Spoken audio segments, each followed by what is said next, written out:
Happy Sunday my dear forks. ಇದು ನಮ್ಮ ಮನೆಯ ಸೊಪ್ಪಿನ ಕತೆ. ನಿನ್ನೆ ಟಿಫನ್ಗೆ ಸ್ವಲ್ಪ ಕೊತ್ತಂಬರಿ ಸೊಪ್ಪು ಬೇಕು ಎತ್ಕೊಂಡು ಬಾ ಅಂದೇಳಿದ್ರೆ ನಮ್ಮ ಯಜಮಾನ್ರು ಚೆನ್ನಾಗಿದೆ ಸೊಪ್ಪು ಅಂತ 2 ಕಟ್ ಪುದೀನ, 1 ಕಟ್ ಕೊತ್ತಂಬರಿ ಮತ್ತು ಕರಿಬೇವು ಎಲ್ಲ ತಂದಿದ್ರು. ಸೊ ಈ ಸೊಪ್ಪು ತಂದರೆ ಎಲ್ಲರ ಮನೆಯಲ್ಲೂ ಇದ್ದಿದ್ದೆ ಅಲ್ವಾ. 1-2 ಗಂಟೆ ಹೊತ್ತು ಸೊಪ್ಪಿನ ಮುಂದೆ ಕೂತ್ಕೊಂಡು ಕ್ಲೀನ್ ಮಾಡಿ ಸ್ಟೋರ್ ಮಾಡೋದೇ ಸರಿ ಹೋಗುತ್ತೆ. ಸೊ ನಾನು ಈ ಥರ ದೊಡ್ಡದಾಗಿ ನ್ಯೂಸ್ ಪೇಪರ್ ಸ್ಪ್ರೆಡ್ ಮಾಡಿಕೊಂಡು ಅದ್ರ ಮೇಲೆ ಈ ಸೊಪ್ಪುಗಳನ್ನೆಲ್ಲ ಹಾಕ್ಕೊಂಡು ಡಿಫ್ರೆಂಟ್ ಸೈಜಸ್ ಪ್ಲಾಸ್ಟಿಕ್ ಡಬ್ಬಗಳು ಇಟ್ಟಿರ್ತೀನಿ. ಒಂದೊಂದು ಸೊಪ್ಪನ್ನ ಬಿಡಿಸಿ ನೀಟಾಗಿ ಡಬ್ಬದಲ್ಲಿ ಹಾಕಿ ಫ್ರಿಜ್ಜಲ್ಲಿ ಸ್ಟೋರ್ ಮಾಡ್ಕೊಳ್ಳೋಕ್ಕೆ. ನಾನಿಲ್ಲಿ ಕೂತ್ಕೊಂಡಾಗ ಇವನು ಸಹ ಎದ್ದಿದ್ದ. ಸೊ ಹೆಲ್ಪ್ ಮಾಡೋಕ್ಕೆ ಬಂದ. ಕೊತ್ತಂಬರಿ ಸೊಪ್ಪಿಗೆ ಕೈ ಹಾಕೋಕ್ಕೆ ಬಂದ, ಅದನ್ನು ಕೊಡಲಿಲ್ಲ ನಾನು. ಪುದೀನ ಎಲೆ ಆದರೆ ಅವನಿಗೆ ಬಿಡ್ಸೋಕ್ಕೆ ಈಸಿ ಅಂತ ಪುದೀನ ಎಲೆದು ಕಡ್ಡಿಗಳು ಕೊಡ್ತಾ ಇದ್ದೆ. ಸೊ ಒಂದೊಂದಾಗಿ ಎಲೆ ಅವನು ಬಿಡಿಸಿ ಡಬ್ಬದಲ್ಲಿ ಹಾಕ್ತಾ ಇದ್ದ.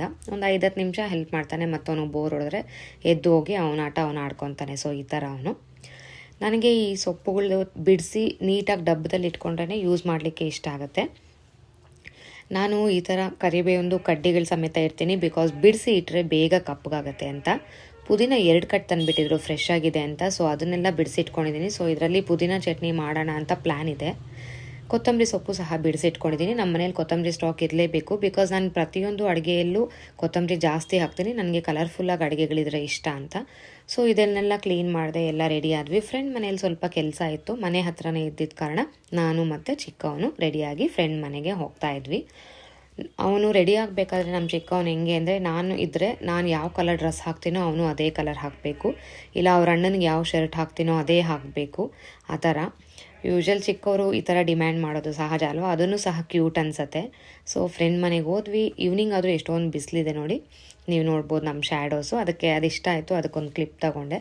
ಇಲ್ಲಿ ನಮ್ಮ ಫ್ರೆಂಡ್ಸ್ನೆಲ್ಲ ನೀವು ನೋಡ್ಬೋದು. ನಾನು ಮುಂದಿನ ವೀಡಿಯೋಸಲ್ಲಿ ಅವ್ರನ್ನೆಲ್ಲ ನೀಟಾಗಿ ಪರಿಚಯ ಮಾಡಿಸ್ಕೊಡ್ತೀನಿ. ಫ್ಯಾಮ್ಲಿ ಫ್ರೆಂಡ್ಸ್, ನಾವೊಂದು 4 ಫ್ಯಾಮ್ಲೀಸ್ ಇಲ್ಲಿ ತುಂಬ ಕ್ಲೋಸು. ಸೊ ಆಗಾಗ ಯಾರ ಮನೆಯಲ್ಲಾದರೂ ಮೀಟ್ ಆಗ್ತಾ ಇರ್ತೀವಿ, ಹೋಟೆಲ್ಗೆ ಹೋಗ್ತಾ ಇರ್ತೀವಿ, ಆ ಥರ. ಇವನು ಚಿಕ್ಕವನು ಮೊಬೈಲ್ ಇಟ್ಕೊಂಡು ನಾನು ವೀಡಿಯೋ ತೆಗಿಯೋದು ನೋಡ್ತಾ ಇರ್ತಾನಲ್ವ. ಸೊ ಎಲ್ಲರಿಗೂ ಈ ಥರ ಮೊಬೈಲ್ ನೋಡಿಸ್ಕೊಂಡು ಹಾಯ್ ಹೇಳು ಅಂತ ಹೇಳ್ತಾ ಇದ್ದ. ಸೊ ಅದೊಂದು ಸ್ವಲ್ಪ ಟೈಮ್ ಪಾಸ್ ಆಯಿತು. ಮತ್ತೆ ಮನೆಗೆ ಬಂದ್ವಿ. ಈವ್ನಿಂಗ್ ಇಲ್ಲಿ ITI KR ಪುರಂ ITI ಗ್ರೌಂಡ್ಸಲ್ಲಿ ಸರ್ಕಸ್ ಹಾಕಿದ್ರು. ಸೊ ಹೆಂಗೂ ಮಕ್ಳಿಗೂ ಹಾಲಿಡೇಸು, ಟೈಮ್ ಪಾಸ್ ಆಗುತ್ತೆ ಅಂತಲೂ ನನ್ನ ತಂಗಿ ಫ್ಯಾಮಿಲಿ ಮತ್ತು ನಮ್ಮ ಫ್ಯಾಮಿಲಿ ರೆಡಿಯಾಗಿ ಅಲ್ಲಿಗೆ ಹೊರಟ್ವಿ. ಈಗಿನ ಕಾಲದಲ್ಲಿ ಸರ್ಕಸ್ ಅಂದರೆ ತುಂಬ ರೇರ್ ಆಗೋಗಿದೆ. ಎಲ್ಲಾದರೂ ಔಟ್ಸ್ಕಟ್ಸಲ್ಲಿ ಇಲ್ಲ ಸಮ್ ರೇರ್ ಪ್ಲೇಸಸಲ್ಲಿ ಹಾಕ್ತಾರೆ. ನಮ್ಮ ಮಕ್ಳಿಗಂತೂ ಅದ್ರ ಬಗ್ಗೆ ಗೊತ್ತೇ ಇರಲ್ಲ ತೋರಿಸೋವರೆಗೂ. ನಾವು ಚಿಕ್ಕವರಿದ್ದಾಗ ಸ್ಕೂಲ್ ಓದಬೇಕಾದ್ರೆ ಸ್ಕೂಲಲ್ಲಿ ಸರ್ಕಸ್ ಟ್ರಿಪ್ಪೇ ಹಾಕ್ತಾಯಿದ್ರು. ಸ್ಕೂಲಿಂದ ನಾವು ಒಂದು 50 ರೂಪಾಯಿ ಕೊಟ್ಟರೆ ಟಿಕೆಟ್ಗೆ ಸಾಕು ಕರ್ಕೊಂಡು ಹೋಗೋರು. ಸೊ ಆ ಮೆಮೊರೀಸ್ ಎಲ್ಲ ನನಗೆ ನೆನ್ನೆ ಪಾಪಪ್ ಆಯಿತು. ಇಲ್ಲಿ ನಮ್ಮ ಯಜಮಾನ್ ನೀವು ನೋಡ್ಬೋದು, ಮೊಬೈಲ್ ಇಟ್ಕೊಂಡು ಶೂಟ್ ಮಾಡ್ತಾ ಇದ್ದಾರೆ. ನಾನು ಹೇಳಿರ್ತೀನಿ ಅವ್ರಿಗೆ ಎಲ್ಲರಿಗೂ ಹೋಗೋಕ್ಕೆ ಮುಂಚೆ ಲಾಕ್ಸ್ ಮಾಡ್ತಾ ಇರ್ತೀನಲ್ಲ, ಅದಕ್ಕೆ ಸ್ವಲ್ಪ ಚಿಕ್ಕದಾಗೆ ಕ್ಲಿಪ್ಸ್ ಶೂಟ್ ಮಾಡು ಅಂತ. ಸೊ ಪಾಪ ಅವರು ಶೂಟ್ ಮಾಡ್ತಾ ಇರ್ತಾರೆ, ಪಿಕ್ಸ್ ತೆಗಿತಾ ಇರ್ತಾರೆ, ಅದರಲ್ಲೆಲ್ಲ ಹೆಲ್ಪ್ ಮಾಡ್ತಾರೆ. ಸೊ ಫೈನಲಿ ಹೋದ್ವಿ, ಟಿಕೆಟ್ ತೊಗೊಂಡ್ವಿ, ಕುಳಿತ್ಕೊಂಡ್ವಿ ಆ್ಯಂಡ್ ಸರ್ಕಸ್ಸು ಸ್ಟಾರ್ಟ್ ಆಯಿತು. ಮಕ್ಕಳೆಲ್ಲ ಸ್ಟಾರ್ಟಿಂಗಲ್ಲಿ ಜೋಶಲ್ಲಿದ್ದರು. ಎಲ್ಲ ಅವ್ರಿಗೆ ಹೊಸದಲ್ವಾ, ಒಂದು ಇಯರ್ಗೆ ಒಂದ್ಸಲನೂ ಬರಲ್ಲ ಇಲ್ಲಿ ಸರ್ಕಸ್ಸು. ಬಂದಾಗ ತೋರಿಸ್ತೀವಿ, ಸೊ ಮರ್ತೋಗಿರ್ತಾರೆ.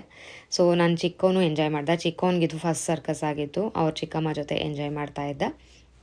ಈ ಸಲ ಏನು ಸರ್ಕಸಲ್ಲಿ ನಾನು ಗಮನಿಸಿದ್ದು ಅಂದರೆ, ಪ್ರಾಣಿಗಳು ಇಲ್ಲ.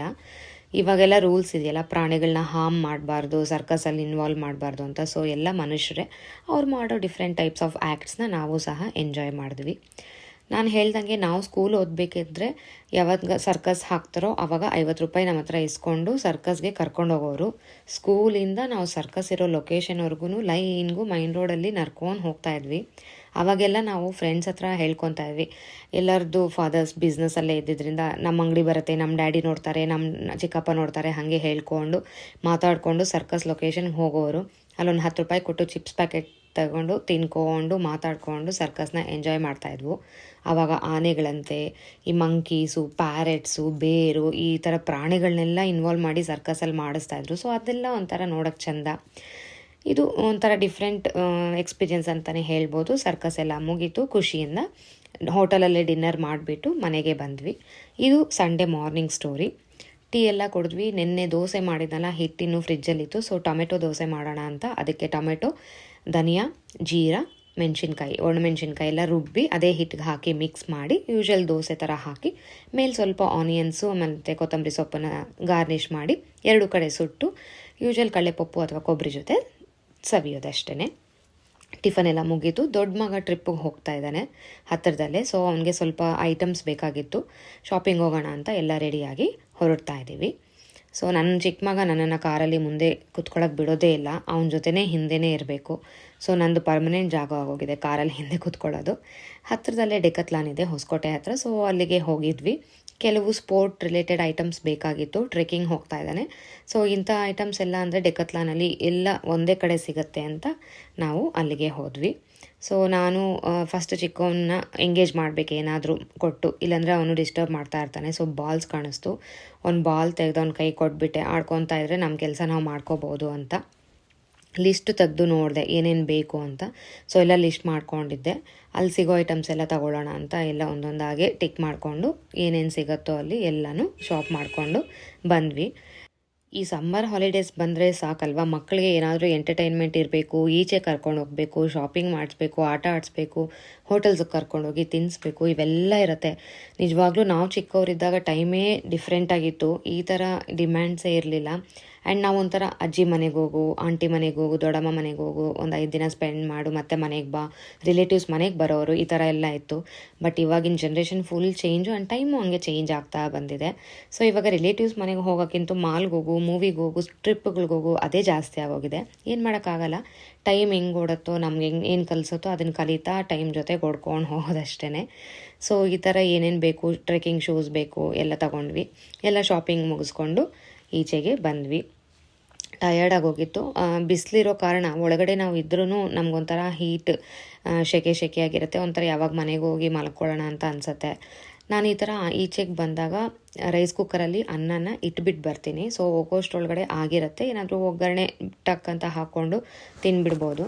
ಬಿಕಾಸ್ ನಿನ್ನೆ ರಾತ್ರಿ ಸರ್ಕಸ್ ಮುಗಿಸ್ಕೊಂಡು ಈಚೆ ತಿಂದಿದ್ವಿ. ಸೊ ಮತ್ತೆ ಈಚೆ ತಿನ್ನೋಕೆ ಇಷ್ಟ ಇರಲಿಲ್ಲ. ಈ ಥರ ರೈಸ್ ಕುಕ್ಕರಲ್ಲಿ ಅನ್ನ ಇಟ್ಬಿಟ್ಟು ಬಂದರೆ ಅದಷ್ಟಕ್ಕದೇ ಆಟೋಮೆಟಿಕ್ಕಾಗಿ ಆಫ್ ಆಗುತ್ತೆ. ನಾನು ನೆನ್ನೆ ಫ್ರೆಂಡ್ಸ್ ಮೀಟ್ ಆಗಿದ್ವಿ ಅಂತ ಹೇಳಿದ್ರಲ್ಲ, ಅದರಲ್ಲಿ ಒಬ್ಬಳು ಪುಳಿಯೋಗರೆ ಗೊಜ್ಜು ಮಾಡಿದ್ಲಂತೆ. ಸೊ ಬೇರೆಯವ್ರಿಗೂ ಚಿಕ್ಕ ಬಾಕ್ಸಲ್ಲಿ ಹಾಕ್ಕೊಂಡು ಬಂದು ಕೊಟ್ಟಿದ್ಲು. ಸೊ ಫ್ರಿಜ್ಜಲ್ಲಿ ಇಟ್ಟಿದ್ದೆ, ಅದನ್ನು ಟಕ್ಕಂತ ಎತ್ತು ಒಗ್ಗರಣೆಗೆ ಹಾಕಿಬಿಟ್ಟು ಅನ್ನ ಹಾರಾಕಿ ಕೊತ್ತಂಬರಿ ಸೊಪ್ಪು ಹಾಕಿಬಿಟ್ಟು ಈ ಒಗ್ಗರಣೆ ಅದ್ರ ಮೇಲೆ ಹಾಕಿಬಿಟ್ಟು ಕಲಿಸೋದಷ್ಟೇ. ಸೊ ಮನೆ ಊಟ ಸ್ಯಾಟಿಸ್ಫ್ಯಾಕ್ಷನ್ನು ಆಯಿತು ಆ್ಯಂಡ್ ಹೊಟ್ಟೆ ತುಂಬ ತಿಂದ್ವಿ. ಎಲ್ಲರದ್ದು ಊಟಗಳಾಯಿತು. ಸ್ವಲ್ಪ ರೆಸ್ಟ್ ತಗೊಳ್ಳೋಣ ಅಂತ ಮನೆಯಲ್ಲೇ ಇದ್ದೀವಿ. ಇದಾಗಿತ್ತು ಇವತ್ತಿನ